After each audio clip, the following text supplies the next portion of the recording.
পৰা চলি অহা সৎভক্তিৰ এনে এক ধাৰাবাহিকতা ঋষি মুনি ত্ৰিদেৱেও যাৰ সম্ভেদ নাপালে ভক্তিটো সকলোৱেই কৰে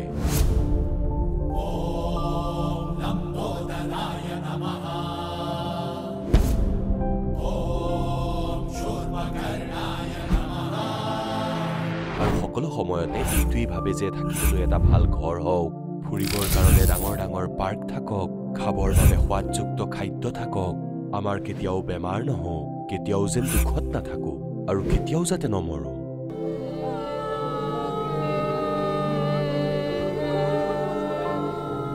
সকলো সময়তে যেন ফূৰ্তিত থাকো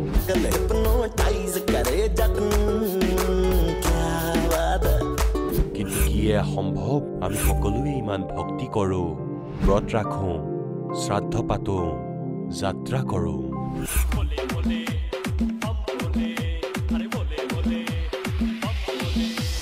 মন্দিৰলৈ গৈ মূৰ্তি পূজা কৰো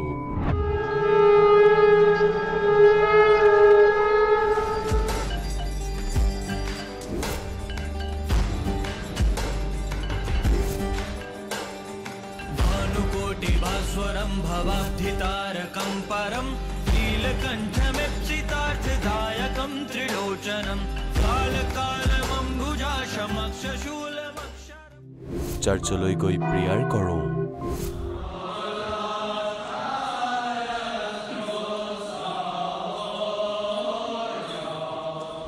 মছজিদলৈ গৈ নামাজ আদা কৰো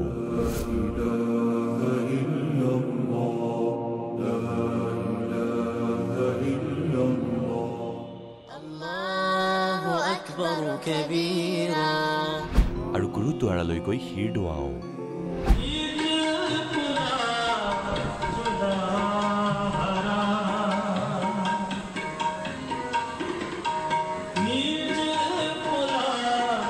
তথাপিও দুখত কিয় আছো কিন্তু আপোনালোকে জানেনে সেয়া কি ভক্তি যি ভক্তিয়ে মীৰাক বিহৰ পৰা বচাইছিলে ধ্ৰুৱ আৰু প্ৰহ্লাদৰ ৰক্ষা কৰিছিলে অন্ধক দৃষ্টি আৰু কলাক শ্ৰৱণ শক্তি দিছিলে গৰীক প্ৰাণ দিলে দুখীসকলক সুখী জীৱন দিলে মৃতজনক জীৱন দান দিলে আৰু দুৰাৰোগ্য বেমাৰ দূৰ কৰিলে পৰিস্থিতি ভয়ানক পৰিস্থিতি তাৰমানে অকল এটা পৰিস্থিতিয়ে নহয় একদম মানে এইটো সুইচাইড টেন্ডেন্সিৰ নিচিনা পৰ্যায়ত মই আছিলোঁ মোৰ হাজবেণ্ডৰ বহুত ডাঙৰ হাৰ্ট এটেক হৈছিল তেওঁ একেবাৰে মৃত্যুৰ মুখৰ পৰা ঘূৰি আহিছে বুলি ক'ব লাগিব আগত যিটো ভয় আছিলে মই আগতে ঘৰৰ পৰা ওলাব নোৱাৰিছিলোঁ যে মই ক'ৰবাত কি যদি মৰি যাম নেকি বা খুব দুৰ্বল হৈ যাওঁ কিন্তু এতিয়া পৰমাত্মাৰ দীক্ষা লোৱাৰ পাছত প্ৰকৃত ভগৱান পোৱাৰ পাছত এতিয়া এনেকুৱা এটা মানে শৰীৰৰ বল পাইছোঁ যে বিন্দাছ ঘূৰি ফুৰিছোঁ কিন্তু কোনো ধৰণৰ অসুবিধা হোৱা নাই আজিলৈকে ঔষধ নোখোৱাকৈ সন্ত ৰামপালজী মহাৰাজৰ চৰণ অহাৰ পিছত মই একদম মেডিচিন খোৱা বন্ধ কৰিলোঁ মেডিচিন নোখোৱাকৈ অকল দীক্ষা লোৱাতে মই সুস্থ হ'লোঁ মই আগতে নিচা কৰিছিলোঁ মই আৰ্মিত থাকোঁতে বহুত নিচা কৰিছিলোঁ আমি আৰ্মি পাৰ্চনটো নিচা কৰে চবে কিন্তু ময়ো নিচা কৰিছিলোঁ কিন্তু যেতিয়া তত্ত্বদৰ্শী সন্ত ৰামপাল চৰণ আহিলোঁ তাৰপিছত এই নিচাবিলাক নিজে নিজে ঠিক হৈ গ'ল সন্ত ৰামপালজী মহাৰাজৰ ওচৰত অহাৰ দিনাখনৰ পৰাই মই লাভ পাইছিলোঁ মন্ত্ৰ দিছিল সেই মন্ত্ৰ 2-3 বাৰ টান দিয়াৰ লগে লগে চাটকৈ আপোনাৰ কাল নোহোৱা হৈ গ'ল এতিয়া মই ভাবিছিলোঁ যে গুৰু মহাজনে সত্য কথা কৈছে এই পৃথিৱীত তেওঁ বাহিৰে আৰু কোনো নাই গতিকে আমি মানুহ হয় আমি শুদ্ধ জীৱ হয় আমি তেওঁৰ চৰণলৈ গৈ আমি আত্মা কল্যাণ কৰিব লাগে পূজ্য ৰামপালজী গুৰুদেৱৰ চৰণত অহাৰ পিছত লাভ বুলি ক'বলৈ গ'লে মোৰতো চাগে এসপ্তাহটো কৈ শেষ কৰিব নোৱাৰিম ইমানেই লাভ পাইছোঁ মই এতিয়া গম পাইছোঁ বাস্তৱত সেইটো সঁচা কথাই কৈছিলে যিকেইজনে কৈছিলে কাৰণ মোৰ লগত সেইটো 100% মই প্ৰমাণ পাইছোঁ মানৱ জীৱনৰ যে মুখ্য উদ্দেশ্য পৰমাত্মা প্ৰাপ্তি সেই কথাটো আমি সদগুৰু ৰামপালজী মহাৰাজৰ পৰাই গম পাইছোঁ ভক্তি সকলোৱেই কৰে কিন্তু উপৰোক্ত লাভ কেৱল সৎভক্তিৰ পৰাই প্ৰাপ্ত হয় আজিও সৎভক্তি কৰি থকা হাজাৰ হাজাৰ লাখ লাখ মানুহৰ শাস্ত্ৰ অনুকূল ভক্তিৰ লাভ প্ৰাপ্ত হৈ আছে আহক জানো এনেকুৱাই লাখ লাখ শ্ৰদ্ধালুৰ মাজৰ এজন সৎভক্তি কৰা এই শ্ৰদ্ধালুজনৰ অনুভৱ নমস্কাৰ নমস্কাৰ সৎ সাহেব আপোনাৰ শুভ নামটো মোৰ শুভ নাম শ্ৰীজ্যোতি দাস আপুনি কোন ঠাইৰ পৰা আহিছে মই অসমৰ শোণিতপুৰ জিলাৰ পৰা আহিছোঁ আপুনি সন্ত ৰামপাল গুৰুমহাৰাজৰ পৰা নাম দীক্ষা কেতিয়া লৈছিল মই সন্ত গুৰু ৰামপাল মহাৰাজৰ পৰা নাম দীক্ষা 2021 12 ফেব্ৰুৱাৰীত লৈছিলোঁ। আপুনি সন্ত ৰামপাল গুৰু মহাৰাজৰ পৰা নাম দীক্ষা লোৱাৰ আগতে অন্য কিবা ভক্তি সাধনা কৰিছিলনে? হয়, মই ভক্তি সাধনা কৰিছিলোঁ। মই সোমবাৰ ব্ৰত মানিছিলোঁ আৰু বৃহস্পতিবাৰ ব্ৰত মানিছিলোঁ। আৰু সেই সাধনাবিলাক আপুনি কিমান বছৰ ধৰি কৰিছিল? যেতিয়া মই দেউতাৰ মাৰ ঘৰৰ পৰা বিয়া হৈ গৈছিলোঁ হাজবেণ্ডৰ ঘৰলৈ, তেতিয়াৰ পৰাই মানি আছিলোঁ। মানি থাকোঁতেও মই একো লাভ পোৱা নাছিলোঁ। আপুনি যিহেতু আপোনাৰ সমাজত প্ৰচলিত পৰম্পৰাগত ভক্তি সাধনা আপুনি কৰি আছিলে, আপুনি ব্ৰত ৰাখিছিলে, ব্ৰত পালন কৰিছিলে, তথাপি আপুনি কোনো ধৰণৰ লাভ পোৱা নাছিলে, কিন্তু আপুনি সন্ত ৰামপাল গুৰু মহাৰাজৰ শৰণলৈ কেনেকৈ আহিল? হয়, মই সন্ত ৰামপাল মহাদেৱৰ গুৰু শৰণলৈ এইকাৰণেই আহিলোঁ। মই হাজবেণ্ডৰ ফালৰ পৰা বহুত অত্যাচাৰ কৰিলে, হাজবেণ্ডে মাৰ ধৰ কৰে। তাৰ পাছত মই ভাবোঁ যে ব্ৰহ্মা বিষ্ণু মহেশ্বৰ তিনিজন ভগৱান আছে, যিহেতু তেওঁলোকক মই ইমান ভক্তি সাধনা কৰোঁ, মই একো লাভ নাপাওঁ। মোৰ বিপদৰ উপৰি বিপদ, স্বামীয়ে অত্যাচাৰ কৰে, ঘৰত সৰু ল'ৰা আছে, ল'ৰাক লৈ পেলাই মই বাহিৰত ৰখি থাকিবলগীয়া হয়। সেইকাৰণে মই ভাবিছোঁ ব্ৰহ্মা বিষ্ণু মহেশ্বৰৰ ওপৰতকৈও এজন কিজনী আৰু বেলেগ পৰমাত্মা আছে, তেওঁক মই বিচাৰি ফুৰিছিলোঁ। বিচাৰি ফুৰি মই 2012 চনত মই ঘৰৰ পৰা ওলাই আহিলোঁ। ওলাই আহি মই বিস্কুট ফেক্টৰীত কাম কৰিবলৈ ল'লোঁ। কাম কৰিবলৈ লওঁতে তেতিয়া মোক ল'ৰাই আমুল কোম্পেনীত ল'ৰাই কাম কৰিছিলে। তেতিয়া সন্ত গুৰু মহাৰাজ দেৱৰ শিষ্যবিলাকে জ্ঞান গংগা পুথি বিতৰণ কৰি আছিলে। তেতিয়া এখন জ্ঞান গংগা পুথি ঘৰলৈ লৈ আহিলে। সেই পুথিখন ল'ৰাই নপঢ়িলে, আহি টেবুলত থৈ দিলে। মই ফেক্টৰীৰ পৰা যেতিয়া কাম কৰি সন্ধিয়া ঘৰলৈ ওলটো, তেতিয়া সেই পুথিখন মোৰ চকুত পৰিলে। পৰি মই সেই পুথিখন পঢ়িলোঁ। পঢ়ি পেলাই মই এবাৰ নহয় দুবাৰ পঢ়ি মই ইমান কান্দিলোঁ। কান্দি পেলাই তেতিয়া মই বুজি পাইছোঁ যে প্ৰকৃততে ভগৱান কোন, পৰমাত্মা কোন, তেওঁক মই বুজি পালোঁ। বুজি পাই তেওঁক মই কেনেকৈ তেওঁৰ চৰণলৈ যাম, কি কৰিম কি নকৰিম ভাবি মই সদায় ৰাতি কান্দি থাকোঁ। কান্দি কান্দি কি ক'ম কি নক'ম বুলি ভাবি ভাবি থাকোঁতে মোৰ ধাৰো বহুত হৈ গৈছিলে। ফেক্টৰীত কাম কৰি মই ঘণ্টাত মই 20 টকা এনেকৈ পেলাই ঘণ্টাত কাম কৰোঁ। কৰি পেলাই কেইটকা পইচা পাওঁ, সেইকেইটা পইচাই মই ল'ৰাক উলিয়াই আনিলোঁ। ল'ৰাৰ সৈতে ঘৰ চলোঁ, খাওঁ কৰোঁ, কিন্তু নোজোৰে। ধাৰৰ উপৰি ধাৰ হৈ গৈছিলে, মোৰ 1 লাখ মান ধাৰ হৈ গৈছিলে। তাৰ পাছত মই দিনে ৰাতিয়ে মই পৰমাত্মাক মাতি থাকোঁ, হে পৰমাত্মা মোক উদ্ধাৰ কৰা, মোক এটা ভাল কৰ্ম সংস্থাপন দিয়া। তেতিয়াই মোক পৰমাত্মাই কি কৰিলে, মোক আমাৰ তাতে আৰ্মি হস্পিটেল এখন আছিলে, আৰ্মি হস্পিটেল এখনৰ কৰ্ণেল এজনী এটা ফোন নম্বৰ পালোঁ। তেওঁৰ লগত হেল্প হিচাপত থাকিব লাগে। তেতিয়া মই তেওঁৰ ফোন নাম্বাৰলৈ কণ্টেক্ট কৰিলোঁ। কৰি পেলাই মই তেওঁক মাতি পেলাই তেওঁৰ লগত মই মহাৰাষ্ট্ৰ গুচি গ'লোঁ। বাহিৰত গৈ পেলাই তেওঁৰ লগত থাকিলোঁ। মই তেওঁৰ লগত থাকি পেলাই পইচা পাতি লৈ পেলাই মই গোটেই ধাৰখিনি মই শেষ কৰিলোঁ। আপুনি নাম দীক্ষাৰ পিছত কোন ঠাইত ল'লে, কোন আশ্ৰমত গৈ নাম দীক্ষা ল'লে? মই আমাৰ কৰ্ণেল ডক্টৰণীৰ লগত মই মহাৰাষ্ট্ৰলৈ গুচি গ'লোঁ। গৈ পেলাই তাৰ পৰা মই জ্ঞান গংগা পুথিত যিহেতু নম্বৰ দিয়া থাকে, সেই নম্বৰত মই ফোন কৰিলোঁ। ফোন কৰোঁতে দিল্লীত ধৰিলে। দিল্লীত ধৰি পেলাই মোক কৈছে আপুনি কোনখন জিলাৰ? তেতিয়া মই কৈছোঁ নহয়, মই এতিয়া মহাৰাষ্ট্ৰত আছোঁ, কিন্তু মই অসমৰ। মই গুৰুদেৱৰ চৰণত বহুত দিনৰ পৰা আছোঁ আৰু মই নাম দীক্ষা ল'ম বুলি ভাবি আছোঁ, কিন্তু মই ইয়াত কেনেকৈ ল'ম কি কৰিম মই একো বিচাৰি পোৱা নাই। গতিকে মই জ্ঞান গংগা পুথিখন দুবাৰ পঢ়িলোঁ। পঢ়ি পেলাই মই তেওঁৰ চৰণত যাম বুলি মই ভাবি আছোঁ, কেনেকৈ মই নাম দীক্ষা ল'ম কি কৰিম। তেতিয়া মোক দিল্লীৰ পৰা এজন মানুহে শিষ্য এজনে কৈ দিলে, গুৰু মহাৰাজৰ ক'লে যে আপোনাৰ তেজপুৰ এৰিয়াৰ ওচৰত কোনটো নামদান কেন্দ্ৰ আছে ওচৰত। তেতিয়া মই ক'লোঁ নহয়, বিশ্বনাথ চাৰিআলি হেলেনত আছে। তেতিয়া সেই হেলেনৰ ফোন নাম্বাৰ দিলে। ফোন নাম্বাৰ দিওঁতে মই 2021 12 ফেব্ৰুৱাৰীত গৈ মই নাম দীক্ষা ল'লোঁ। আপুনি যিহেতু ব্যক্ত কৰিছে যে আপুনি পৰমাত্মাক সন্ধান কৰি আছিলে, আপুনি পূৰ্বতে যি ব্ৰহ্মা বিষ্ণু মহেশ্বৰক ভক্তি সাধনা কৰি আছিলে, তাৰ দ্বাৰা আপোনাৰ কোনো ধৰণৰ লাভ হোৱা নাছিলে, আপুনি আৰ্থিকভাৱে বিভিন্ন সমস্যাত ভুগিছিলে। তাৰপিছত সন্ত ৰামপাল গুৰু মহাৰাজৰ শৰণলৈ অহাৰ পিছতে আপুনি সেই সমস্যাবিলাকৰ পৰা বৰ্তমান পৰিত্ৰাণ পাইছে। এইটো আচলতে কেনেকৈ সম্ভৱ? এজন সন্তৰ পৰা নাম দীক্ষা লোৱাৰ পিছতে আপুনি এনেধৰণৰ লাভ পাইছে? হয়, মই বহুত সমস্যাত ভুগি আছিলোঁ, বহুত ধাৰত ডুব খাই আছিলোঁ আৰু মই বেমাৰো হৈছিলে। মোৰ 2009 চনত এটা টিউমাৰ হৈছিলে। সেই টিউমাৰ গৈ মই গুৱাহাটী হস্পিটেলত মই অপাৰেশ্যন কৰিছিলোঁ 3 মাহ এডমিট আছিলোঁ এডমিট থকাৰ পাছত ডক্টৰে মোৰ এটা কিডনী মোৰ পুৰা ডেম বুলি ক'লে এটা কিডনী বেয়া হৈ গ'ল আৰু এটা কিডনীৰ ওপৰত বৰ্তমান মই চলি আছোঁ আৰু তাৰ পাছতো মোৰ সেই কিডনীটো মানে ক্ৰিটিনাইন মোৰ আপ ডাউন হৈ থাকে কিন্তু মোৰ গুৰু ৰামপাল গুৰু মহাৰাজৰ চৰণত অহাৰ পৰা এতিয়া মই সেই সমস্যাটো মানে ভাল পাইছোঁ ক্ৰিটিনাইনটো আপ ডাউন কৰাটো ভাল পাইছোঁ আৰু মই অলপ দিন আগলৈকে ঔষধ খাই আছিলোঁ বৰ্তমান মই ঔষধ এৰি দিছোঁ আৰু মোৰ ধাৰ 1 লাখমান টকা বৰ্তমান মোৰ ধাৰ হৈ গৈছিলে সেই ধাৰখিনিও মই পৰিশোধ কৰিছোঁ আপোনালোকৰ সন্ত ৰামপাল গুৰুমাজে এনেকুৱা কি ভক্তি বিধি মন্ত্ৰ প্ৰদান কৰে যাৰ বাবে নেকি আপুনি এনেধৰণৰ লাভ পাবলৈ সক্ষম হৈছে হয় আমাৰ গুৰু মহাৰাজে আমাৰ শাস্ত্ৰ অনুকূল বিধি জ্ঞান প্ৰদান কৰে শাস্ত্ৰ মেলি পেলাই জগত লোকক বা শিষ্যৰ লোকক সকলোকে শাস্ত্ৰ মেলি শাস্ত্ৰৰ শ্লোক দেখাই পেলাই আমাক শাস্ত্ৰ মেলি জ্ঞান বুজায় ভগৱান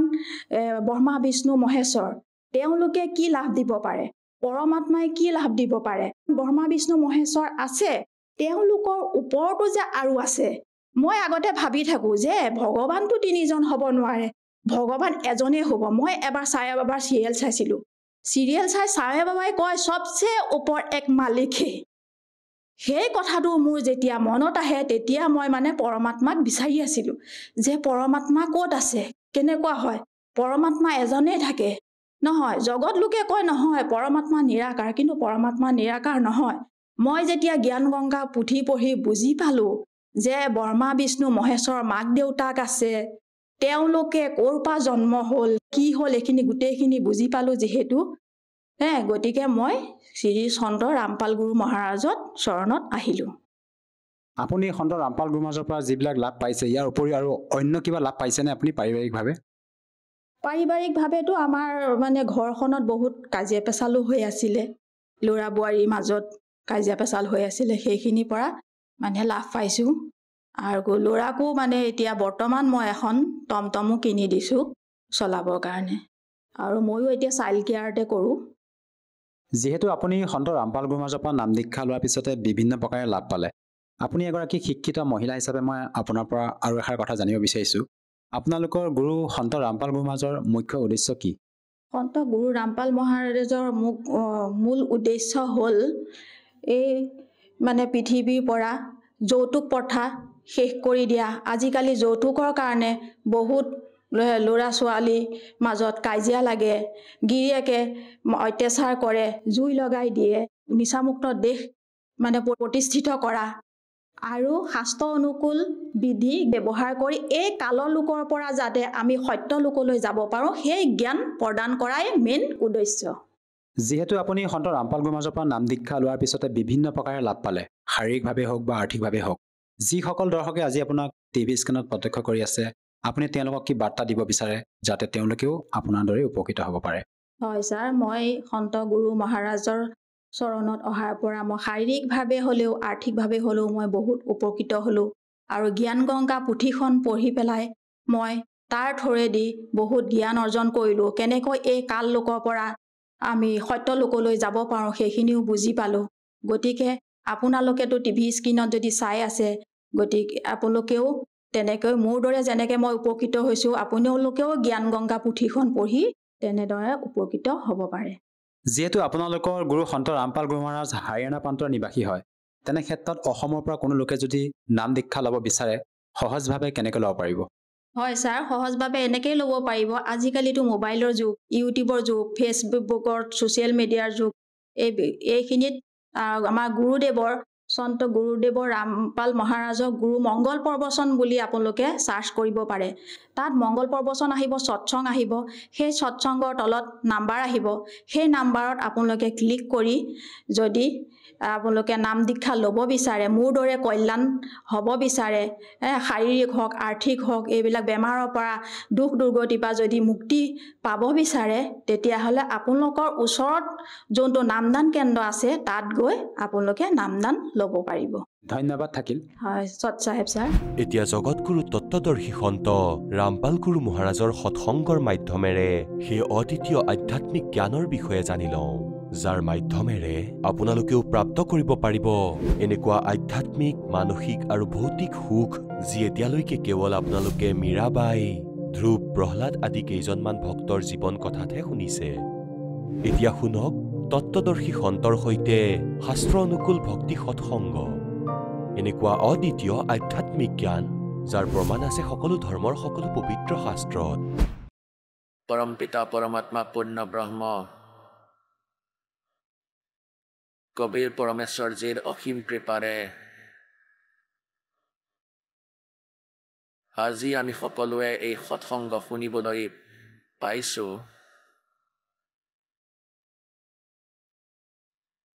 বহুতো পুণ্য কৰ্মৰ প্ৰাণীক এই মানৱ শৰীৰ প্ৰাপ্ত হয়। ইয়াতকৈও পুণ্য কৰ্মৰ প্ৰাণী তেওঁ হয় যিয়ে সৎসংগ প্ৰাপ্ত কৰি লয়।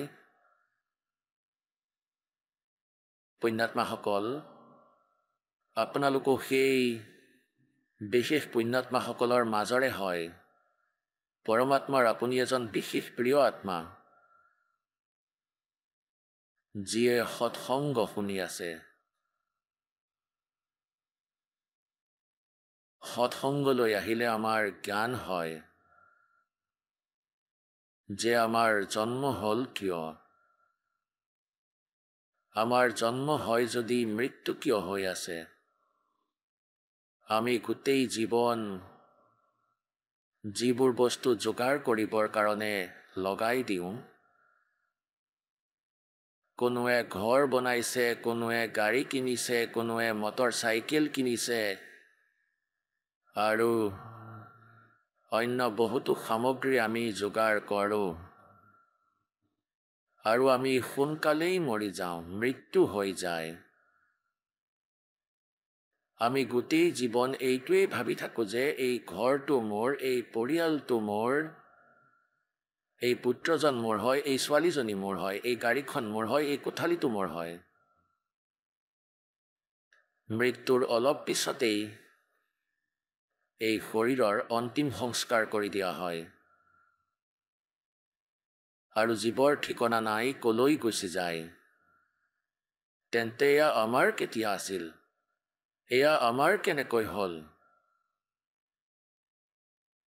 এয়া প্ৰত্যেক প্ৰাণীৰ এই জ্ঞান আছে যে মৃত্যু বহুত বেয়া বস্তু হয় আৰু সকলোৱে মৃত্যুলৈ ভয় কৰে আৰু মৃত্যু নিশ্চয় হয়। তেন্তে আমাৰ লগত এনেকুৱা কিয় হৈ আছে যে আমি মৃত্যুলৈ ভয় কৰোঁ? নিজৰ শৰীৰৰ ৰক্ষাৰ বাবে আমি আমাৰ সম্পত্তি বিক্ৰী কৰি হ'লেও চিকিৎসা কৰোৱাটো আমি উচিত বুলি ভাবোঁ, যাতে আমাৰ জীৱন বৰ্তি থাকে। আৰু সকলোবোৰ কৰাৰ পিছতো এদিন মৃত্যু হৈয়েই যায় আৰু এই মৃত্যু শংকা আমাৰ একেবাৰেই ভাল নালাগে। ইয়াৰ কাৰণ কি হয়? কেতিয়াবা নিজৰ মগজুটোত অলপ বেছি চিন্তা কৰিবলৈ অলপ বেছি জোৰ দিওঁ, কিন্তু কোনো সমাধান বিচাৰি নাপাওঁ। কিয়নো আমি দেখিছিলোঁ যিসকলক আমি ভগৱান মানো তেওঁলোকৰো মৃত্যু হয়। শ্ৰীৰাম, শ্ৰীকৃষ্ণ, আৰু তেওঁলোকৰ মৃত্যুটো সাধাৰণ মানুহতকৈও বহুত বেয়া ধৰণে হৈছিল। ভগৱান শ্ৰীৰামচন্দ্ৰই সৰজু নদীত জলসমাধি লৈছিল। ভগৱান শ্ৰীকৃষ্ণৰ ভৰিত বিষাক্ত কাঁড় পৰাত তেওঁৰ বধ হৈছিল। এতিয়া আমি ভাবিবলৈ বাধ্য হৈছোঁ যে এনেদৰে কিয় হৈ আছে। প্ৰথমতে আমি ইমান জোৰ দিয়া নাছিলোঁ, কিয়নো মানি লৈছিলোঁ যে মৃত্যু হ'ব, কিন্তু এতিয়া নহয়। কোনোবা 20 বছৰৰ, কোনোবা 30 বছৰৰ, তেওঁলোকে ভাবে মই এতিয়াই কিয় মৰিম, মোৰচোন 60, 70, 80, 90 বছৰ বয়স কোৱা আছে। যিসকল 80, 90 পাইছে সেইসকলক সুধি চাওক, তেওঁলোকেও নিবিচাৰে মৃত্যু হওক। কয় যে এতিয়াও 10-20 বছৰ আছে, 100 বছৰটো জীয়াই, আৰু কেতিয়াবা যদি মৃত্যু হৈ যায় তেন্তে আমাৰ যি অনুমান আছিলে সেয়া ভুল হৈ গ'ল। তেন্তে আমাৰ অনুমান এটা জীৱৰ অনুমান হয়, এটা মৌখিক অনুমানহে। তেন্তে ইয়াৰ বাবে আমি পৰমেশ্বৰৰ দ্বাৰা দিয়া সেই জ্ঞানত চলিব লাগিব। তেতিয়াহে আমি সফল হ'ম। আমি মৃত্যুক একেবাৰেই পচন্দ নকৰোঁ, কিন্তু মৃত্যুটো হয়েই। ইয়াৰ কাৰণ হৈছে যে আমি এনেকুৱা স্থানৰ পৰা আহিছোঁ য'ত মৃত্যু নহৈছিল আৰু বৃদ্ধাৱস্থাও তাত নাছিল। প্ৰাণীয়ে মনুষ্য জীৱন প্ৰাপ্ত কৰি বৃদ্ধাৱস্থা পচন্দ নকৰে আৰু একেবাৰেই মৃত্যু পচন্দ নকৰে, একেবাৰে বৈগী। এয়া সেই তাত নাছিল য'ৰ পৰা আমি আহি গ'লোঁ ভুল কৰি। এতিয়া হয়তো কোনোবা 70-80 বছৰৰ হৈ আছে, তেওঁ এতিয়া বিচাৰে যে মই ডেকা হৈ থাকোঁ। আৰু কোনোবা যদি কোনো জমিদাৰ হয়, কোনো ৰাজনেতা হয়, টকাৰে ভৰপূৰ হয়, বিদেশলৈ গৈ ফৰেনলৈ গৈ সম্পূৰ্ণ নিজৰ স্কিনৰ সেয়া কৰাই চেহেৰাৰ আকৌ এবাৰ ধুনীয়া মেকআপ কৰি আহে, চাৰ্জাৰী কৰি, যাতে দেখাত ডেকা লাগে। কিমান দিনলৈ থাকিব সেই চাৰ্জাৰীৰ সৈতে? পাছলৈ কেতিয়াবা গুলীৰে মৃত্যু হ'ব, কেতিয়াবা দুৰ্ঘটনা এক্সিডেণ্টত মৃত্যু হ'ব, থাকি যাব কেৱল মেকআপ। তেন্তে আমি এই মাটিৰ পৰা যি লাভ কৰিব লাগিছিলে, এইবোৰ আমি গমেই নাপালোঁ ইয়াৰ কেনেকৈ সৎ ব্যৱহাৰ কৰিব লাগে। আমি এনে লোকত আছিলোঁ য'ত বৃদ্ধাৱস্থা নাহিছিলে, সদায় ডেকা আছিলোঁ আৰু মৃত্যু নহৈছিল। আৰু যেতিয়ালৈকে আমি সেই স্থানলৈ নাযাওঁ, এই ৰোগ সাৰি নাযায়, এই সমস্যাৰ সমাধান হ'ব নোৱাৰে। তাৰ বাবে প্ৰয়োজনীয় জ্ঞান এই সৎসংগত কোৱা হয়। কি কোৱা হয়? तू कौन कहाँ से आन फंदा, देखो आगे बेरानी क्यों जलता। तू कौन कहाँ से आन फंसा, यहाँ आगे बेरानी क्यों जलता। चल थीर करूं अवगत नगरी, जा चौर सुहंगम अजब ढूरता। কি কোৱা হয় যে তুমি ক'ৰ পৰা আহি ফচি গ'লা আৰু ইয়াত বিৰামী জুইত জ্বলি আছে, আৰু পৰমাত্মাই কৈছে যে ব'লা তোমাক লৈ যাওঁ য'ত জীৱ কেতিয়াও নমৰে, সেই লোকলৈ ব'লা য'ত যোৱাৰ পিছত কেতিয়াও মৃত্যু নহয়। সেয়া হৈছে সৎলোক। সৎলোকৰ পৰা আমি সকলো আহিছোঁ। আৰু ইয়ালৈ আমি কেনেকৈ আহিলোঁ, আমি কি ভুল কৰিছিলোঁ, এয়াও পৰমাত্মাই আহি আমাক মনত পেলাই দিছিল। কিয়নো তাত আমি যি ভুল কৰিছিলোঁ তাক আমি ভুল বুলি মানি লোৱা নাছিলোঁ। যি আমি সৎলোকত ভুল কৰি আছিলোঁ, আমি সেই ভুলক ভুল বুলি মনাই নাছিলোঁ। সেয়েহে আমি আজিলৈকে উপলব্ধি কৰিব পৰা নাই যে আমি কি ভুল কৰিছিলোঁ, যাৰ ফলত ইয়াত দুৰ্গতি হৈ আছে। গতিকে এই তথ্য আপোনালোকক সৎসংগত কোৱা হয়, দিয়া হয়, আৰু এই জ্ঞান যি আপোনালোকক শুনাই থকা হৈছে, এয়া পৰমেশ্বৰে স্বয়ং আহি কৈছে। পুণ্যাত্মাসকল, আৰু এই অমৰ কথা যি আপোনালোকক শুনাই থকা হৈছে, এয়া হৈছে সত্যনাৰায়ণ কথা। আৰু আমি যি কথা আগতে শুনিছিলোঁ সেয়া সত্যনাৰায়ণ কথা নাছিল। সত্যনাৰায়ণৰ অৰ্থ হৈছে সত্যনাৰায়ণ। সৎ মানে অবিনাশী, যাৰ নাশ কেতিয়াও নহয়। তেওঁ সত্য ভগৱান, সত্য চাহেব, যাক আমি সৎ চাহেব বুলি কওঁ। আৰু আগতে তেওঁক সত্যনাৰায়ণ বুলি কোৱা হৈছিল। সত্যনাৰায়ণ, নাৰায়ণৰ অৰ্থ কি হয়? যে পানীৰ ওপৰত বিৰাজমান থকা পৰমাত্মা। সেই পৰমাত্মা যি নাৰায়ণ হয়, সেয়া কবিৰ দেৱ হয়, কবিৰ চাহেব হয়। যি পানীৰ ওপৰত আহি বিৰাজমান হয় কমলৰ পুষ্পত, এয়া হৈছে সত্যনাৰায়ণ। এয়া হৈছে অবিনাশী পৰমাত্মা, যাক আমি সৎ চাহেব বুলি কওঁ। সৎ চাহেব, যেনেকৈ চাহাব বুলি কওঁ আমি চাহাব, এওঁ আমুক চাহাব, এয়া মন্ত্ৰী চাহাব প্ৰধানমন্ত্ৰী চাহাব আৰু আমি সেইটো কওঁতে চাহেব বুলি কৈ দিওঁ কওঁতে সহজ হয় চাহেব অৰ্থাৎ কওঁতে আমি সৎ চাহেব কওঁ সৎ চাহাব সৎ চাহেব একেই কথা তেন্তে সৎ চাহেব অৰ্থাৎ সত্যনাৰায়ণ ভগৱান সত্যনাৰায়ণ সৎ মানে হৈছে সঁচা অবিনাশী আৰু আমি যাক সত্যনাৰায়ণ মানিছিলোঁ আৰু যাৰ কথা শুনিছিলোঁ আৰু শুনাইছিলোঁ তেওঁ সত্যনাৰায়ণ নাছিল তেওঁ অবিনাশী নাছিল যেনেকৈ বিষ্ণুজী শ্ৰী বিষ্ণুজী শ্ৰী ব্ৰহ্মাজী শিৱজী এওঁলোক নাহোৱা নাছিল অৰ্থাৎ আমাৰ এতিয়ালৈকে না সত্যনাৰায়ণৰ জ্ঞান আছিল আৰু না সৎ লোকৰ গীতাৰ অধ্যায় নম্বৰ 18 শ্লোক 62 কোৱা হৈছে যে অৰ্জুন তুমি সৰ্বভাৱেৰে সেই পৰমেশ্বৰৰ চৰণলৈ যোৱা তেওঁৰ কৃপাৰেহে তোমাৰ পৰম শান্তি আৰু সনাতন পৰম ধাম প্ৰাপ্ত হ'ব সেই পৰমেশ্বৰৰ কৃপাৰে সনাতন পৰম ধাম আৰু পৰম শান্তি যেতিয়ালৈকে জনম মৃত্যু আছে তেতিয়ালৈকে শান্তি নাপায় কিয়নো এই পৃথিৱীৰ আপুনি যিকোনো জীৱকেই চাই লওক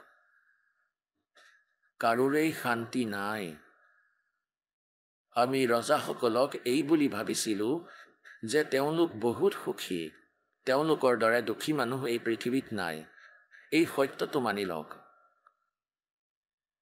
আৰু এইটো তেওঁৰ ক্ষমতাৰ কথা নহয় যে তেওঁ শাসন নকৰিব তেওঁৰ ভাগ্যত লিখা আছে আগৰ জন্মৰ পুণ্য সেই পুণ্যৰ প্ৰতিফলত তেওঁলোকে আজি এই সমস্যা লাভ কৰিছে চাওক এটা সৰু পৰিয়ালৰ এজন মুখীয়া থাকে য'ত 5-7জন সদস্য থাকে এই ব্যৱস্থাটোতে তেওঁ কিমান দুখী হৈ থাকে কোনোবা এজনৰ বেমাৰ হৈ গ'ল কোনোবা এজনৰ কাপোৰ আনিব লাগে কিবা ফিজ ভৰিব লাগে আকৌ বিবাহৰ যোগ্য হৈ গ'ল বিবাহ নহ'লেও চিন্তা আকৌ হৈ গ'লেও আগত মনাবলৈ আকৌ চিন্তা আকৌ পুত্ৰ নহ'ল বুলি সেইটো চিন্তা এতিয়া কোৱাৰ অৰ্থ এইটোৱেই যে সেই সৰু পৰিয়ালটো পালন পোষণত তেওঁ ৰাতিও সপোনতো তেওঁ দুখী হৈ থাকে আকৌ ৰজাটো এখন ডাঙৰ ক্ষেত্ৰৰ মুখীয়া হৈ যায় পিতা হৈ যায় ৰজা প্ৰজাৰ পিতা হয় আৰু তেওঁৰ কিমান চিন্তা হ'ব যদি ৰাতি কেতিয়াবা বানপানী আহি যায় তেনেহ'লে কি দুৰ্দশা হ'ব কাৰোবাৰ দুৰ্ঘটনা হ'লে তেওঁৰেই সমস্যা হয় ক'ৰবাত কিবা বনাব আছে ক'ৰবাত অশান্তি বিয়পিছে কোনোবা MLA আঁতৰিব বিচাৰিছে সেয়ে টোপনি নাই সেয়ে পৰমাত্মাই কৈছে যে ইয়াত কোনো প্ৰাণীৰ শান্তি নাই ৰজাসকল নিৰ্ধনীয়তো ভাবে ধনীসকল সুখী ধনীসকলেতো ভাবে ৰজা সুখী ৰজাই ভাবে স্বৰ্গই সঁচা সুখটো সঁচাই স্বৰ্গতেই আছে এই সত্যটো মানি লওক এই ৰজাসকলৰ সুখ নামৰ একোৱেই নাই সপোনতো নহয় সুখী এওঁলোক আকৌ এইটো ভাবে যে স্বৰ্গত সুখ আছে যিবোৰক আমি সুখ মানো সেইবোৰ সুখ নহয় परमात्मा कहे झूठे सुख को सुख कहे ये मान रहा मनमोद ये सकल जबीना काल का कुछ मुख में कुछ कोट बेटा जाया खुशी हुई बहुत बजाए थाल ये तो आना जाना लगा हुआ है जो कीड़ी का नाड़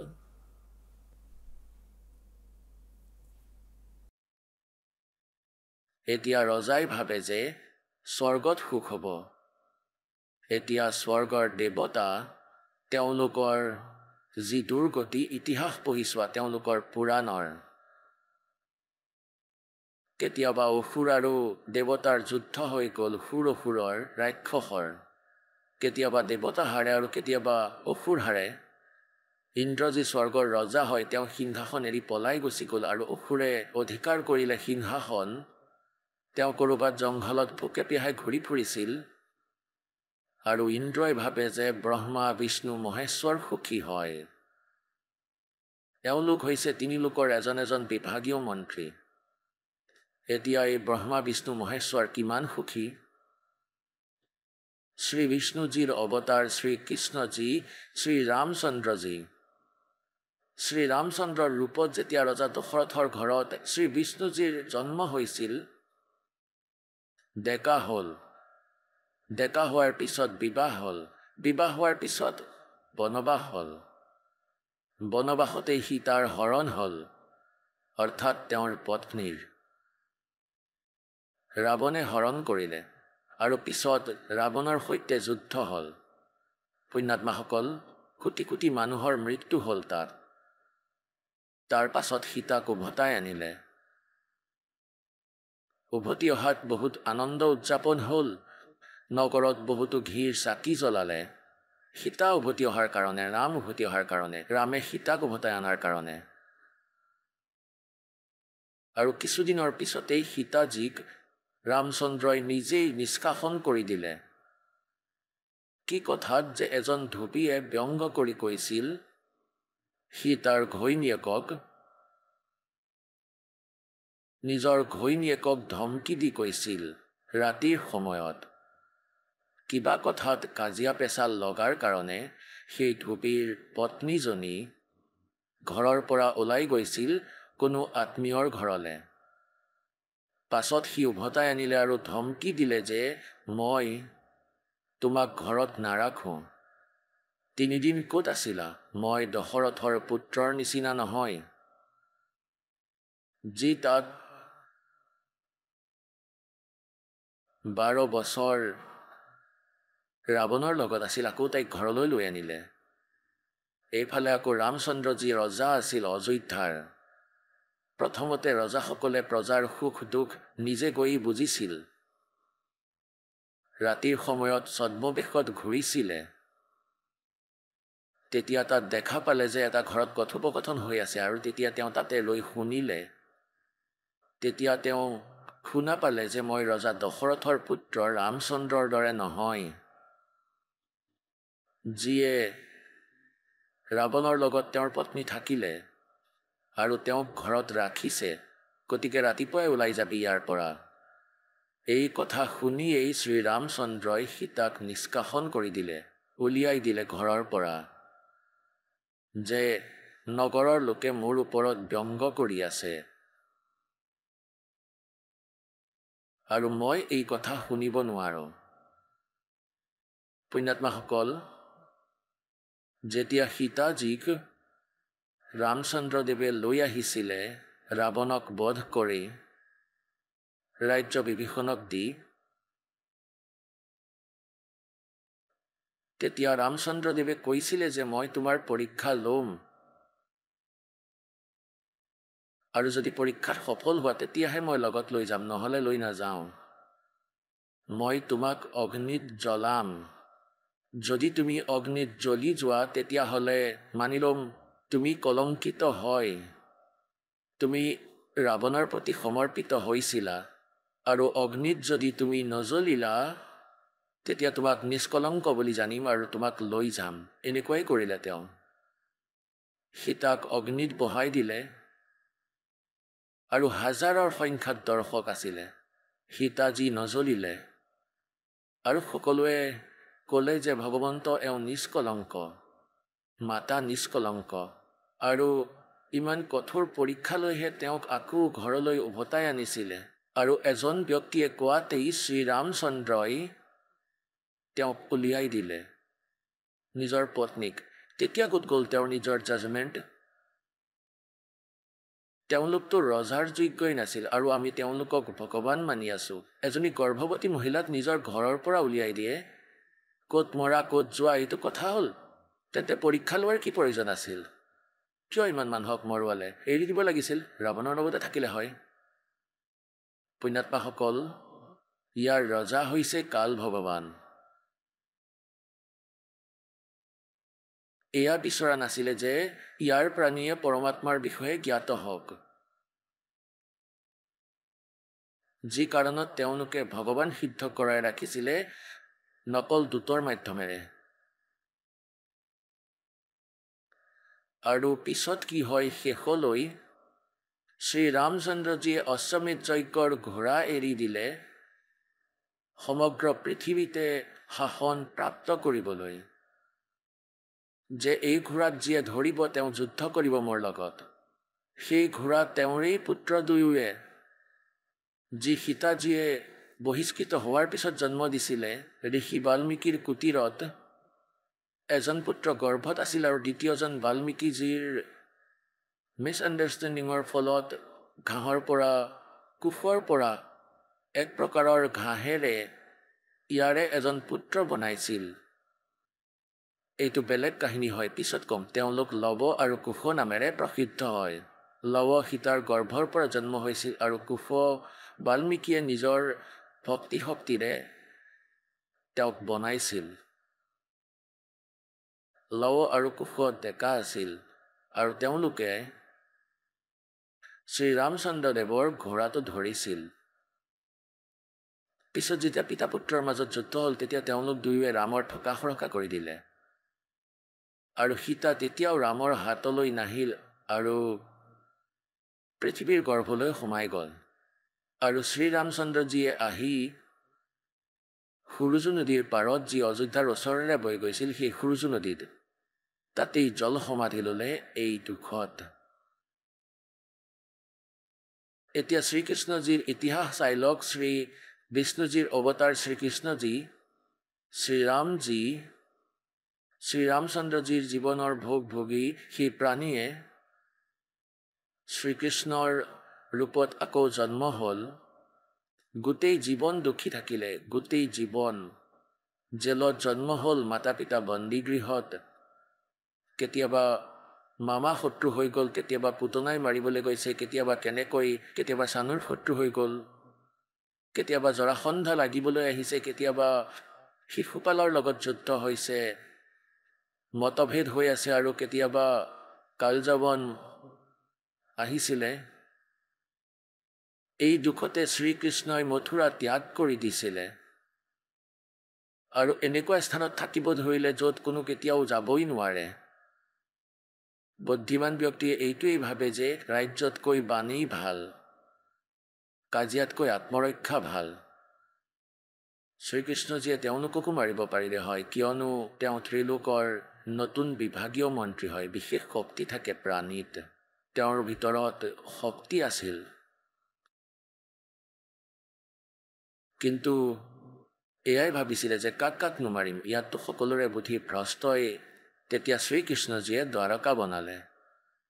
সমুদ্ৰৰ মাজত এটা দ্বীপ আছিল, যাৰ কেৱল এখন দুৱাৰ আছিল, দ্বাৰিকা, এখন দুৱাৰৰ নগৰ। আৰু এইটো ভাবিছিলে যে ইয়াত ইমান দূৰলৈতো আৰু কোনো নাহেই, এনেকুৱা স্থানলৈ গৈ আছোঁ আমি, আৰু যদি কোনো আহিও যায় যুদ্ধ কৰিবলৈ, আমি তেনেহ'লে মুখামুখিভাৱে এখন গেটেৰেই যুদ্ধ কৰিব পাৰিম। এখনেই গেট আছিল আৰু বাকী তিনিওফালে সমুদ্ৰ আছিল, তিনিওফালে। আৰু তালৈ শ্ৰীকৃষ্ণ গুচি গ'ল। জীৱনৰ অধিক সময় তেওঁ তাতেই ব্যতীত কৰিছিল। ইয়াততো অতি বেছি 18 বা 20 বছৰ কালহে ইয়াত আছিল দ্বাৰকাত, আৰু বাকী প্ৰায় 200 বছৰ জীয়াই আছিল শ্ৰীকৃষ্ণজী, আৰু বাকী সেই সময় দ্বাৰিকাত ব্যতীত কৰিছিল। আৰু এতিয়া এই সকল লোক, অচিনাকি সন্ত ঋষি, এই নকল গুৰুৱে আমাক ভ্ৰমিত কৰে যে দ্বাৰিকাৰ সেই গোবৰ্ধনৰ পৰিক্ৰমা কৰিব লাগে আৰু বৃন্দাবন অৱশ্যেই যাব লাগে, মথুৰালৈ অৱশ্যেই যাব লাগে। তাত ভগৱানে লীলা কৰিছিল, তাত ভগৱানৰ পদধূলা আছে, তাত ঘূৰি ফুৰিছিল, তাত স্নান কৰিছিলে। শ্ৰীকৃষ্ণজী 20 বছৰ আছিল এই মথুৰাত, বাকী 180 বছৰটো তাত আছিলে দ্বাৰিকাত। ইয়াৰতো অস্তিত্বই নাইকিয়া হৈ গ'ল এই দ্বাৰিকাৰ। সেয়েহে তাতে শেষ কৰিলে। দ্বাৰিকা সমুদ্ৰত ডুবি গ'ল শ্ৰীকৃষ্ণৰ মৃত্যুৰ পিছত। যদুবংশৰ বিনাশ হৈ গ'ল নিজৰ মাজতেই যুঁজি। আৰু যিসকল মহিলা বাচি আছিল তেওঁলোককতো অৰ্জুনে লৈ আহিছিল লগত, খালী হৈ গৈছিল। তাৰ পাছত দ্বাৰকাক সমুদ্ৰই ডুবাই দিছিল, ভিতৰলৈ সোমাই গৈছিল। কাৰণ এয়াই আছিল যে ভগৱানে ভাবিছিলে যে আকৌ ইয়ালৈ আহিব, আকৌ ধকা খাবলৈ ইমান দূৰলৈ দ্বাৰকালৈ। সেইকাৰণে ইয়াৰ অস্তিত্বই নাইকিয়া কৰি দিছিলে। আৰু আজি যদি দ্বাৰকা থাকিলহেঁতেন, এই নকলসকলে ক'লেহেঁতেন দ্বাৰকাত ভগৱান আছিল, তালৈ যাওক, তাত বহুত পুণ্য পাব। সেই দ্বাৰকাতটো সৰ্বনাশ হৈছিল, সকলো যাদৱ কাটি মাৰি মৰি গৈছিল তাত। আজিও যায় তালৈ বহুত শ্ৰদ্ধালু। কোৱাৰ অৰ্থ এয়াই যে जब तक आत्मज्ञान बिना नर भटके, इस तत्व ज्ञान बिना नर भटके, गदे मथुरा गदे काशी।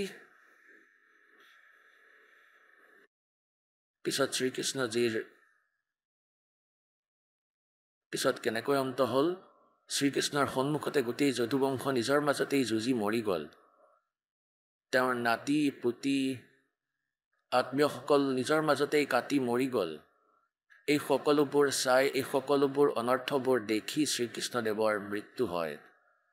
এটা পৰিয়ালৰ এজনৰ সন্মুখত যেতিয়া আন এজনৰ মৃত্যু হয়, তেতিয়া কান্দি কান্দি কলিজা ফাটি যায়, পাগল হৈ যায় মানুহ। পুণ্যাত্মাসকল, আজিলৈকে আমি সত্যনাৰায়ণ কথা পোৱা নাছিলোঁ। আৰু এয়া সত্য কথা আছিল। সত্যনাৰায়ণৰ অৰ্থ হৈছে প্ৰকৃত ভগৱান, আৰু প্ৰকৃত ভগৱানৰ সত্য কাহিনী, সত্য কথা। তেন্তে প্ৰসংগ চলি আছে যে পৰমাত্মাই কৈছে যে তুমি যেতিয়ালৈকে জন্ম মৃত্যুৰ ভিতৰত আছা, সুখী হ'ব নোৱাৰা, শান্তিও পাব নোৱাৰা। এতিয়া ইন্দ্ৰই ভাবে ব্ৰহ্মা বিষ্ণু মহেশ্বৰ সুখী হয়। এতিয়া এই ব্ৰহ্মা বিষ্ণু মহেশ্বৰৰ আপুনি দেখি আছে শ্ৰীৰামজীৰ, শ্ৰী বিষ্ণুজীৰ, শ্ৰীকৃষ্ণজীৰ কেনেকৈ দুৰ্গতি হৈছিলে। শ্ৰীকৃষ্ণ অৰ্থাৎ ব্ৰহ্মা বিষ্ণু মহেশ্বৰে ভাবিছিলে যে পৰমাত্মা কোনোবা বেলেগ হয়, আমি সুখী নহয়। এতিয়া প্ৰশ্ন এইটো যে যি সত্যনাৰায়ণ কথা চলি আছে, সত্যনাৰায়ণৰ অৰ্থ হৈছে অবিনাশী পৰমাত্মা। ব্ৰহ্মা বিষ্ণু মহেশ্বৰ এই সত্যনাৰায়ণ নহয়। শ্ৰী বিষ্ণুদেৱকে আমি সত্যনাৰায়ণ মানি তেওঁৰ কথা আমি শুনিছিলোঁ আৰু আনকো শুনাইছিলোঁ। আপোনালোকক দেখুৱাই আছোঁ যে শ্ৰী ব্ৰহ্মাজী, শ্ৰী বিষ্ণুজী, শ্ৰী শিৱজী, তেওঁলোক সত্যনাৰায়ণ নাছিল, তেওঁলোক অমৰ ভগৱান নাছিল, তেওঁলোক নাশবান আছিল, তেওঁলোকৰ জন্ম মৃত্যু হৈছিল। এটা দৃশ্য দেখুৱাম আপোনালোকক, বুদ্ধিমানৰ বাবে সংকেতেই যথেষ্ট হ'ব। চাব, শ্ৰীমদ দেৱী ভাগৱত, শ্ৰীমদ দেৱী ভাগৱত গীতা প্ৰেছ গোৰখপুৰৰ পৰা প্ৰকাশিত। ইয়াৰ সম্পাদক হৈছে হনুমান প্ৰসাদ পোদ্দাৰ, শ্ৰীমান লাল গোস্বামী। ইয়াৰ ক'ৰ পৰা মুদ্ৰিত হৈছে? প্ৰকাশক এবং মুদ্ৰক হৈছে গীতা প্ৰেছ গোৰখপুৰৰ পৰা প্ৰকাশিত, গোবিন্দ ভৱন কাৰ্যালয়, কলকাতাৰ সংস্থান। ইয়াৰ অলপমান দৃশ্য দেখুৱাম আপোনালোকক 123 নম্বৰ পৃষ্ঠাৰ তৃতীয় স্কন্ধত। এয়া 123 নম্বৰ পৃষ্ঠা। এয়া তৃতীয় স্কন্ধ। ভগৱান বিষ্ণু, শ্ৰী বিষ্ণুজীয়ে নিজৰ মাতৃ দুৰ্গাৰ স্তুতি কৰি কৈ আছে, তুমি শুদ্ধ স্বৰূপা, এই সমগ্ৰ সংসাৰ তোমাৰ পৰাই হৈ আছে। মই ব্ৰহ্মা আৰু শংকৰ আমি সকলো তোমাৰ কৃপাতেই বিদ্যমান হওঁ। আমাৰ আবিৰ্ভাৱ আৰু তিৰুভাৱ হয়। আবিৰ্ভাৱ মানে জন্ম আৰু তিৰুভাৱ মানে মৃত্যু। আমাৰতো জন্ম আৰু মৃত্যু হয়, কেৱল তুমিয়েই নিত্য হয়, তুমিয়েই জগত জননী হয়, প্ৰকৃতি হয়, সনাতনী দেৱী হয়। ইয়াত প্ৰকৃতি হৈছে দুৰ্গা, এইটো মনত ৰাখিব, গীতাত কাম আহিব আপোনালোকৰ। ভগৱান শংকৰে ক'লে, দেৱী যদি মহাভাগ বিষ্ণু তোমাৰ পৰাই প্ৰকট হৈছে, তেন্তে তেওঁৰ পিছত প্ৰকট হোৱা ব্ৰহ্মাজী তোমাৰেই সন্তান হয়। তেন্তে মই তমগুণী লীলা কৰা শংকৰ কি তোমাৰ সন্তান নহয়? অৰ্থাৎ মোকো সৃষ্টি কৰা গৰাকী তুমিয়েই হয়। এইটো স্পষ্ট হৈ গ'ল। শংকৰ ভগৱানে কৈছিলে যে মই যিহেতু ব্ৰহ্মা আপোনাৰ পৰা সৃষ্টি হ'ল, তেনেহ'লে তাৰ পাছত মোৰ উৎপত্তি হ'ল, তেনেহ'লে মই কি তোমাৰ সন্তান নহয়? মোকো উৎপন্ন কৰাজন তুমিয়েই হয় শিৱে। সম্পূৰ্ণ সংসাৰৰ সৃষ্টি কৰোঁতা তুমি বহুত চতুৰ হয়। এই শিৱে বুলি ইয়াকেই কয়, দুৰ্গাক। এই সংসাৰৰ সৃষ্টি, স্থিতি আৰু সংহাৰত তোমাৰেই গুণ সদায় সমৰ্থ হয়। সেই তিনি গুণেৰেই উৎপন্ন আমি ব্ৰহ্মা বিষ্ণু আৰু শংকৰ অৰ্থাৎ ৰজগুণ ব্ৰহ্মা শতগুণ বিষ্ণু আৰু তমগুণ শিৱ নিয়ম অনুসাৰে কাৰ্য কৰি থাকে। এতিয়া এই পবিত্ৰ পুৰাণত এই শ্ৰীমদ দেৱী ভাগৱত পবিত্ৰ পুৰাণে 4টা কনচেপ্ট ক্লিয়াৰ কৰি দিলে। এটাতো এইটো যে ব্ৰহ্মা বিষ্ণু মহেশ্বৰ নাশৱান হয়, এওঁলোকৰ জন্ম মৃত্যু হয়, এওঁলোক সত্যনাৰায়ণ নহয়। আৰু দ্বিতীয়টো এইটো যে দুৰ্গা এওঁলোকৰ মাতৃ হয় তিনিওৰে। তৃতীয়টো এইটো যে ৰজগুণ ব্ৰহ্মা শতগুণ বিষ্ণু আৰু তমগুণ শিৱ। আৰু চতুৰ্থ কনচেপ্ট এইটো ক্লিয়াৰ হৈ গ'ল যে এওঁলোকে কেৱল নিয়মিত কাৰ্যহে কৰিব পাৰে, অৰ্থাৎ যাৰ ভাগ্যত যি কৰ্ম লিখা আছে ইমানেই কৰিব পাৰে তেওঁলোকে। অৰ্থাৎ দুখ আছে যদি দুখেই দিব, ইয়াৰ পৰিৱৰ্তন কৰিব নোৱাৰে। আৰু যদি সুখ আছে আপোনালোকৰ ভাগ্যত তেনেহ'লে তেওঁলোকৰ ভক্তি কৰিলেই নিৰ্বাধ হিচাপে দি দিব তেওঁলোকে। কিন্তু আপোনাৰ কৰ্মত যদি কিবা দুখ আছে তেনেহ'লে পৰিৱৰ্তন কৰিব নোৱাৰে তেওঁলোকে। যিকোনো প্ৰকাৰৰ পাপ কৰ্মদণ্ডৰ নাশ কৰিব নোৱাৰে। এতিয়া আপোনালোকে শুনিলে জগতগুৰু তত্ত্বদৰ্শী সন্ত ৰামপাল গুৰু মহাৰাজৰ মংগল প্ৰবচন। আহক এতিয়া শুনো ভগতসকলৰ অনুভৱ, যিসকলে সন্ত ৰামপাল গুৰু মহাৰাজৰ প্ৰমাণিত জ্ঞানৰ পৰা প্ৰভাৱিত হৈ নাম দীক্ষা লৈ বহুতো লাভ প্ৰাপ্ত কৰিলে। ছাৰ নমস্কাৰ। নমস্কাৰ ছাৰ। কি নাম আপোনাৰ? বালগোবিন্দ কুমাৰ। ক'ৰ পৰা আহিছে আপুনি? ৰামগড় ঝাৰখণ্ডৰ পৰা। সন্ত ৰামপালদেৱ মহাৰাজৰ পৰা নাম দীক্ষা কেতিয়া ল'লে আপুনি? মই সন্ত ৰামপালদেৱ মহাৰাজৰ শৰণলৈ 30 জানুৱাৰী 2016 আহিছিলোঁ। সন্ত ৰামপালদেৱ মহাৰাজৰ পৰা নাম দীক্ষা লোৱাৰ আগত আপুনি কি ভক্তি সাধনা কৰিছিল? মই ছাৰ শিৱদেৱৰ দৃঢ় ভক্ত আছিলোঁ, যি নেকি আজি শিৱদেৱৰ এয়া কৰিবলৈ ডাঙৰ মন্দিৰ নিৰ্মাণ কৰাই আছিলে পূৰ্বপুৰুষসকলে, সেয়া আধা কৰা আছিল। আজি মই কেইদিনমান আগতে সেয়া এৰি দিলোঁ। সকলো জগতৰ মানুহে, মোৰ গাঁৱৰ মানুহে দুখিব ধৰিলে, ক'লে যে এয়া কি তুমি আধা মন্দিৰ যি বনাই আছিলোঁ আমি, আজি সেয়া পূৰাটো কৰি দিলা কিন্তু সেয়া ফিনিছ নকৰিলা। আন গাঁৱৰ মানুহে হাঁহিব, এয়া তুমি ভাল নকৰিলা, তুমি কোনোবা গুৰু শৰণলৈ গুচি গ'লা। মই কোনো গুৰু শৰণলৈ অহা নাই, মই সত্যতাৰ শৰণলৈ আহিছোঁ, যিয়ে মোৰ জীৱনত আৰু অহা প্ৰজন্মত এয়া সত্যতাই লগত থাকিব সকলোৰে। মই তেওঁৰ শৰণলৈ আহিছোঁ। সন্ত ৰামপালদেৱ মহাৰাজৰ বিষয়ে আপুনি কেনেকৈ গম পালে?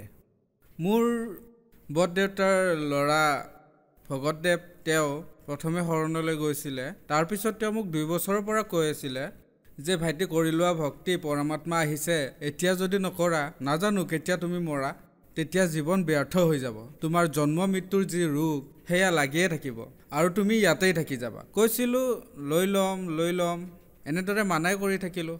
কিন্তু এদিন এনেকুৱা হ'ল যে মই ডিউটিলৈ যাবলৈ ওলাই আহিছিলোঁ। তেতিয়া কিছুমানে সৎসংগৰ বাবে ইয়াত কৰমাত ঝাৰখণ্ডতে এটা নামদান কেন্দ্ৰলৈ গৈ আছিলে। তেতিয়া মই বাইক ওলাইছিলোঁ ডিউটি যাবলৈ, তেওঁলোক বলেৰ' এখনত বহি গুচি গৈছিলে। নাজানো মোৰ এনেকুৱা লাগিল যে নহয় আজি যাব লাগিব। ডিউটি নগৈ মই চিধাই গুচি গ'লোঁ। কৈছিলে মোক বলেৰ'তে যাবলৈ, কিন্তু তেওঁলোক আধা দূৰ গৈ পালে। তাৰপিছত মোৰ বাইকতে স্পীডত গুচি গ'লোঁ। তেওঁলোকক 15 কিলোমিটাৰ 20 কিলোমিটাৰ প্ৰায় 15 কিলোমিটাৰ পিছত তেওঁলোকক ফোন কৰি লগ কৰিলোঁ আৰু ক'লোঁ ময়ো যাম লৈ ব'লক। তাৰপিছত তেওঁলোকৰ লগত গ'লোঁ আৰু পৰমাত্মাৰ শৰণত নাম ল'লোঁ। সন্ত ৰামপালদেৱ মহাৰাজৰ পৰা নাম দীক্ষা লোৱাৰ পিছত আপুনি কি লাভ পালে? সন্ত ৰামপালদেৱ মহাৰাজৰ পৰা নাম লোৱাৰ পিছত মোৰ লাভ এয়া হ'ল যে মোক এডাল সাপে এইখন ভৰিত খুটিয়াইছিল, য'ত নেকি সেই সাপে খুটিয়ালে কোনেও জীয়াই নাথাকে। আজি পৰমাত্মাই মোক জীৱিত ৰাখিছে। আজি মই জগতৰ মানুহক দেখি আছোঁ আৰু তেওঁলোকেও মোক দেখি আছে। বহুত মানুহ মোৰ ঘৰলৈ আহিছিলে আৰু কৈছিলে যে জৰা ফুকা কৰা আৰু ডক্তৰক দেখুওৱা। তেতিয়া এজন ভগতদেৱ আছে মোৰ লগৰ, ৰিমছ হস্পিটেল, যিখন ঝাৰখণ্ডৰ চৰকাৰী হস্পিটেল, তাত থাকে। মই সুধিলোঁ কি কৰোঁ? তেওঁ ক'লে যে নহয়, একো নহয় তোমাৰ। সন্ত ৰামপালদেৱ মহাৰাজৰ শৰণত যোন থাকে তেওঁতো কেতিয়াও ইয়াৰ বাবে পৃথিৱী সাক্ষী যে তেওঁৰ ভকতসকলৰ লগত একো বেয়া হোৱা নাই, যি হৈছে ভালেই হৈছে। যেতিয়া তেওঁ ক'লে মোৰ বিশ্বাস হৈ গ'ল যে নহয়, সন্ত ৰামপালদেৱ মহাৰাজৰ ভক্তিত যদি শক্তি আছে তেন্তে মই জীয়াই থাকিম, নহ'লে নাথাকোঁ। মোৰ মা দেউতাই কৈছিলে যে নহয় ডক্তৰক দেখুৱাব লাগিব, তালৈ যোৱা। মই ক'লোঁ একো নকৰোঁ, যি কৰিব পৰমাত্মাই কৰিব। আজি মই আপোনাৰ সন্মুখতেই আছোঁ আৰু পৃথিৱীবাসীৰ সন্মুখত আছোঁ। আৰু কি লাভ পালে ছাৰ? ছাৰ, এবাৰ মোৰ সন্তানটোৰ সি প্ৰায় 3 বছৰীয়া, সি এবাৰ বিল্ডিঙৰ ছাদৰ পৰা পৰি গৈছিলে, য'ত তলৰ মজিয়াখন চিমেণ্টৰ আছিলে, য'ত সি মূৰ পেলাই পৰিছিলে। আৰু তেতিয়া মই তাৰ মূৰটো এনেকৈ চালোঁ আৰু তেতিয়া তাৰ মূৰত গাঁত গাঁত হৈ তেজ জমা হৈ গৈছিলে। কিন্তু আজি সন্ত ৰামপালদেৱ মহাৰাজৰ শৰণত থকাৰ বাবে মোৰ সন্তানৰ একোৱেই হোৱা নাই। সি একেবাৰে সুস্থ আৰু ভালকৈ আছে। সি ভালদৰে পঢ়া শুনাও কৰি আছে আৰু একেবাৰে সুস্থ। আৰু এবাৰ এনেকুৱা হ'ল যে মই গাড়ী চলাই থাকোঁতে হঠাতে পাছৰ চকাটো ফুটি গ'ল আৰু মই গমেই নাপালোঁ কি হৈছিলে।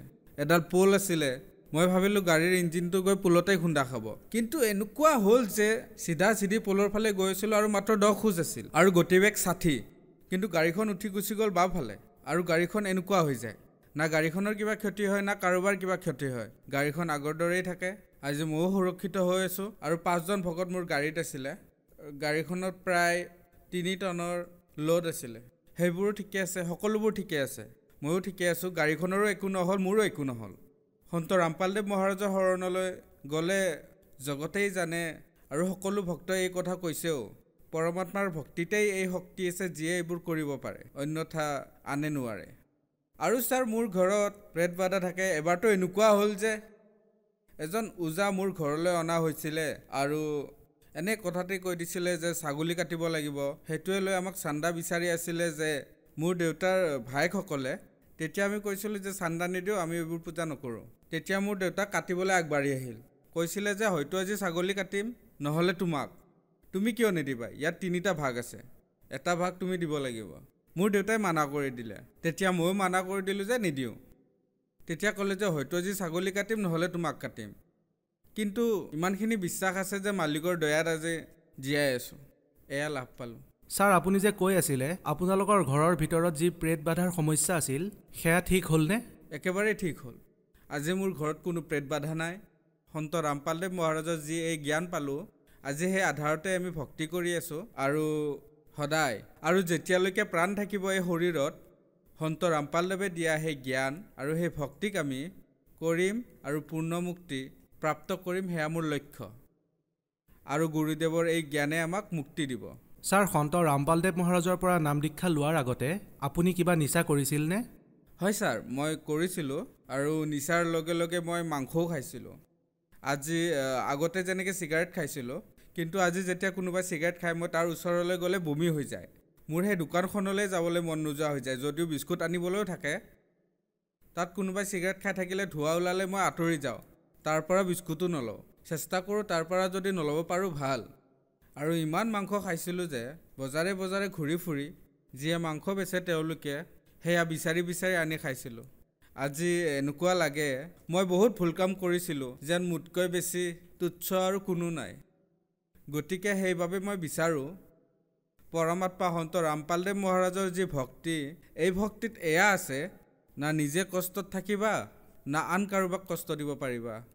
গতিকে সন্ত ৰামপালদেৱ মহাৰাজৰ জ্ঞানত এয়া আছে আৰু সন্ত ৰামপালদেৱ মহাৰাজে কয় তেওঁৰ জ্ঞানত এয়াও আছে আৰু পূৰ্ণ পৰমাত্মাৰো এয়া লিখা বিধান আছে যে য'ত পৰমাত্মাৰ সন্তান সকলো, গতিকে সেই জন্তু, পশু পক্ষী, কীট পতংগ অথবা মানুহ কোনোতো বেলেগ নহ'ল। এয়া সকলো মোৰ ভাই বন্ধু। যদি কাৰোবাক আমি কষ্ট দিওঁ তেতিয়া পৰমাত্মাৰ বিধান আছে যে আমিও কষ্ট পাম। ছাৰ, সন্ত ৰামপালদেৱ মহাৰাজৰ পৰা নাম দীক্ষা লোৱাৰ পিছত আপুনি আৰু কি লাভ পালে?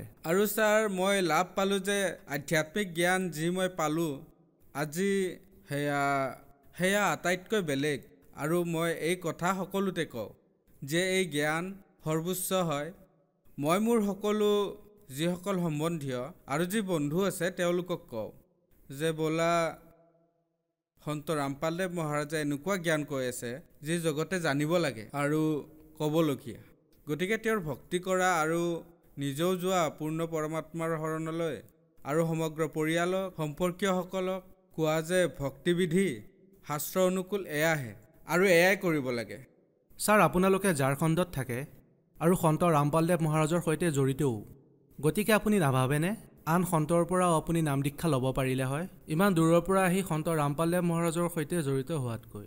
ছাৰ, সন্ত ৰামপালদেৱ মহাৰাজৰ ওচৰলৈ যোৱাৰ যি কথা, আমি যে যাওঁ দিল্লী, হাৰিয়ানা অথবা আন ঠাইত, যোৱাৰ কথাটো বাৰু পিছত হ'ব। প্ৰথমতেতো সন্ত ৰামপালদেৱ মহাৰাজ মোৰ হৃদয়ত আছে। আৰু যে আশ্ৰমৰ কথা, ঝাৰখণ্ডত আজি খন আশ্ৰম খোলা হৈছে আৰু মালিক সন্ত ৰামপালদেৱ মহাৰাজৰ সৎসংগ চলে। গতিকে এনেকুৱা কোনো কথা নাই, আমি এইবোৰ কৰোঁ। কিন্তু লগতে এইটোও কথা যে মোক গাঁৱৰ মানুহে কয় যে তুমি যে আশ্ৰমলৈ যোৱা পইচা পোৱা, সেইবাবে যোৱা। এজন দুজনক আমি কৈ দিছিলোঁ যে এনেকুৱা কোনো কথা নাই। সন্ত ৰামপালদেৱ মহাৰাজৰ যি ভক্তিবিধি মই সেয়াহে জানিবলৈ যাওঁ, না কি পইচা পাওঁ সেইবাবে যাওঁ। পইচা আমি দিহে যাব লাগে, কাৰণ যিকোনো জ্ঞান, ধৰক আমি যদি কোনো স্কুলত যাওঁ, আপুনি পইচা দিহে স্কুল গৈ পাব, তেতিয়াহে জ্ঞান পাব। তাৰ মানে সন্ত ৰামপালদেৱ মহাৰাজৰ আশ্ৰমত নাম দিয়াৰ নামত পইচা লোৱা হয়, অথবা আন কিবা বেলেগ ফিজ লোৱা হয় আশ্ৰমত? খোৱাৰ কথাটো বাদ দিয়ক। আন যিসকল গুৰু আছে সেই গুৰুসকলৰ মাজত দেখা পাওঁ যে আগত বহাজনৰ পৰা বেলেগ পইচা লয়। ঠাণ্ডাৰ দিনত গাত উৰিবলৈ যি গৰম কাপোৰ লোৱা হয় তাৰ বাবে 20 টকা অথবা 50 টকাও দিব লাগে। খাদ্যৰ বাবে পইচা দিব লগা হয়। কিন্তু ইয়াত সন্ত ৰামপালদেৱ মহাৰাজৰ আশ্ৰমত দেখিবলৈ পাওঁ হাজাৰ হাজাৰ ভক্তৰ মাজত এনেকুৱা খাদ্য বিতৰণ হয়, এনেকুৱা লাগে যেন মানুহে দেখি ভাবিবলগীয়া হয় যেন ইমান খাদ্যৰ পইচা আহে ক'ৰ পৰা তেওঁলোকৰ। কিন্তু আজি চাওক, সন্ত ৰামপালদেৱ মহাৰাজৰ দয়াত সকলো ভক্তই খাদ্য পাই আছে, কাৰো পৰাই 1 টকাও লোৱা নহয়। আনকি তেওঁলোকক 10 টকাৰ সহায়হে কৰে, কিন্তু নলয়। ভগত সমাজক আপুনি কি বাৰ্তা দিব বিচাৰিব? মই ভগত সমাজক বাৰ্তা নহয়, হাতযোৰ কৰি বিনম্ৰ নিবেদন জনাব বিচাৰোঁ যে সন্ত ৰামপালদেৱ মহাৰাজে যি জ্ঞান দি আছে সেয়া শাস্ত্ৰ অনুকূল সাধনা আৰু শাস্ত্ৰ বিধি সাধনা হয়। সকলো সেয়া মই মিলাইও চাইছিলোঁ। ভাগৱত গীতা যি বেলেগকৈ পোৱা হয় সেয়াও চাইছিলোঁ। আৰু সন্ত ৰামপালদেৱ মহাৰাজে লিখা যি গীতা তোমাৰ জ্ঞান অমৃত অথবা আন কোনো, সেয়া মই উলিয়াই চালোঁ, একেই লিখা আছে। কিন্তু তাৰ যি অৰ্থ মই শ্লোক মিলাই চালোঁ, যি ভগৱত গীতাত লিখা আছে সেয়া শ্লোক ইয়াতো লিখা আছে। তাৰ অৰ্থ যেতিয়া চালোঁ তেতিয়াহে গম পালোঁ। সেই অৰ্থৰ পৰা এতিয়াহে মই বুজি পালোঁ গীতাৰ যি অৰ্থ সেয়া এয়াহে, এয়া নহয়। মই এই পাৰ্থক্য পালোঁ। আপুনি কেনেকৈ গম পালে যে কোনটো শব্দাৰ্থ শুদ্ধ হয়? ছাৰ, যি শব্দ অৰ্থ পোৱা যায় তাৰ পৰা আপুনি গম পাব। এয়া চিম্পলি কোনোবাই যদি পঢ়েও তেন্তে সেই শব্দাৰ্থৰে হিন্দীৰ পৰা ইংলিছৰ, ঠিক তেনেদৰে সংস্কৃতৰ পৰা হিন্দীটো পায়। এয়াতো সকলোৱে আজিকালি 10th ক্লাছ পঢ়িলেও শব্দাৰ্থৰ বিষয়ে গম পাই যায়। আজিকালিতো মানুহে ট্ৰান্সলেট কৰি ল'ব পাৰে শব্দাৰ্থ গম পালে। ময়ো তেনেদৰে মিলাই চালোঁ আৰু সঁচাকৈ সেয়া ঠিকেই। সন্ত ৰামপালদেৱ মহাৰাজে তেন্তে শুদ্ধ অৰ্থ কয়? নিশ্চয়, সন্ত ৰামপালদেৱ মহাৰাজে সঁচা অৰ্থ কৈ আছে আৰু জগতকো কৈ দিছে যে এয়া শুদ্ধ। আৰু যেতিয়া মানুহে এই জ্ঞানক বুজি আগুৱাই আহিব ধৰিছে, মোৰ আৰু লাগিল যে নহয়, এয়াই শুদ্ধ। এজন মানুহ মূৰ্খ হ'ব পাৰে, 4জন মূৰ্খ হ'ব পাৰে, হাজাৰ হাজাৰজন আছে। এজন ডক্টৰক দেখিলোঁ, MBBS ডক্টৰ, তেওঁ ৰামপালদেৱ মহাৰাজৰ শৰণত আছে। এজন ইঞ্জিনিয়াৰো আছে। এনে অহা নাইতো, মই চাইছোঁ সংস্কৃতৰ যি এয়া গ্ৰেজুৱেশ্যন কৰিছে সংস্কৃতত, তেওঁকো চাইছোঁ। এজনে MA কৰিছে, তেওঁ কৈছে তেওঁতো সংস্কৃতত MA কৰিছে। ঠিক আছে, মই অশিক্ষিত অথবা আন কোনো, সেইজনটো অশিক্ষিত নহয়। ঠিক আছে, তেওঁক পইচা দিছে, কিন্তু এজনকহে দিব, হাজাৰজন মানুহকতো দিব নোৱাৰে। গতিকে এই কথা। যিসকলে সন্ত ৰামপালদেৱ মহাৰাজৰ সৈতে জড়িত হ'ব বিচাৰে, কেনেকৈ জড়িত হ'ব পাৰিব? সন্ত ৰামপালদেৱ মহাৰাজৰ সৈতে জড়িত হ'বলৈ ছ'চিয়েল মিডিয়াৰ যি চেনেল আছে, ইউটিউব আছে, ফেচবুক আছে অথবা টুইটাৰ আছে, যিকোনো ঠাইতে চাই। আৰু টিভিত যি বিভিন্ন চেনেলত সৎসংগ আহে তাৰ তলত হালধীয়া শাৰী এটা থাকে, তাত নম্বৰ থাকে। ইয়াৰ পৰা আপোনাৰ ওচৰত যি চেণ্টাৰ আছে আপুনি ফোন কৰি গম লওক, আপোনাক তৎক্ষণাতে ঠিকনাটো দিয়া হ'ব। আপুনি তালৈকে গৈ নাম দীক্ষা ল'ব পাৰে, ভক্তি কৰিব পাৰে। বহুত ধন্যবাদ। সচ্চাহে।